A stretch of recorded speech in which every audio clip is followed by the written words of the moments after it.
Maybe at 3 a.m. you catch yourself asking, who am I really? And here's what nobody tells you.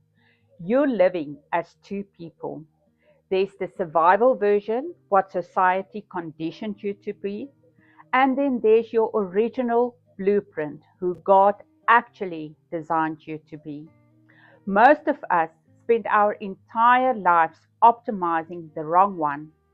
I've spent 22 years living as two people.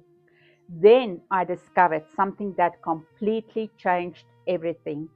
And I'm sharing the complete roadmap, how your design actually works, why you feel and function the way you do, and how to step into authentic living in my latest blog post.